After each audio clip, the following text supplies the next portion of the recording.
ಈ ದಿನ ನಾವು ನಮ್ಮ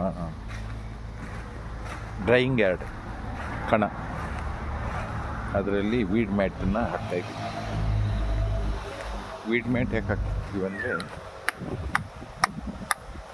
ನಿಮಗೆ ಕಾಫಿ ಮತ್ತು ಅಡಿಕೆ ಎಲ್ಲದನ್ನು ಒಣಸ್ಲಿಕ್ಕೆ ಭಾರಿ ಒಳ್ಳೆಯದು. ಧೂಳಿರಲ್ಲ, ನೆಲ ಏನು ಗುಡಿಸ್ಬೇಕು ಮಾಡಬೇಕು ಅನ್ನೋದು ಏನಿಲ್ಲ, ಮೇಲ್ಗಡೆ ಹಾಗೆ ಕಿತ್ಕೊಂಡು ಹೋಗ್ಬೋದು.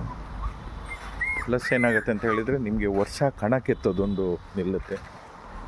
ಹೋದ ವರ್ಷನೂ ನಾನು ವೀಡ್ ಮ್ಯಾಟ್ ಹಾಕಿದ್ದೆ, ಅದನ್ನು ಹಾಗೆ ನಾನು ಮಳೆ ಟೈಮಲ್ಲಿ ಕಿತ್ತು ಇಟ್ಟಿದ್ದೆ. ಅದನ್ನು ಈಗ ಮತ್ತೆ ವಾಪಸ್ ಹಾಕ್ತಾಯಿದ್ದೀನಿ. ಈಗೇನಂತ ಕಣ ಕೆತ್ತೋದೇನು ಅವಶ್ಯಕತೆ ಇಲ್ಲ. ಒಂದು ಸರಿ ಮಿಷಿನಲ್ಲಿ ಹೊಡ್ಕೊಂಡ್ಬಿಟ್ರೆ ಹುಲ್ಲನ್ನೆಲ್ಲ ಆ ಹುಲ್ಲಿನ ಮೇಲೆ ಹಾಕ್ಕೊಂಡ್ರೆ ಇನ್ನೂ ಚೆನ್ನಾಗಿರುತ್ತೆ. ಒಳಗಡೆ ಸ್ಮೂತಾಗಿ ನಡೆಯೋಕ್ಕೆ ಮಾಡೋಕ್ಕೆ, ಕಾರ್ಗಳು ಗಾಡಿ ಯಾವುದು ಬಂದರೂ ಹಾಳಾಗೋದಿಲ್ಲ. ಇದು ಭಾರಿ ಈಸಿ. ಒಂದೇ ಸರಿ ಇನ್ವೆಸ್ಟ್ಮೆಂಟು ಒಂದು 10 ವರ್ಷ ಹಾಕ್ಬೋದು. ಇದರಷ್ಟು ಒಳ್ಳೆ ಇದೇ ಇಲ್ಲ, ಭಾರಿ ಚೆನ್ನಾಗಿ ಬರುತ್ತೆ ಅದು.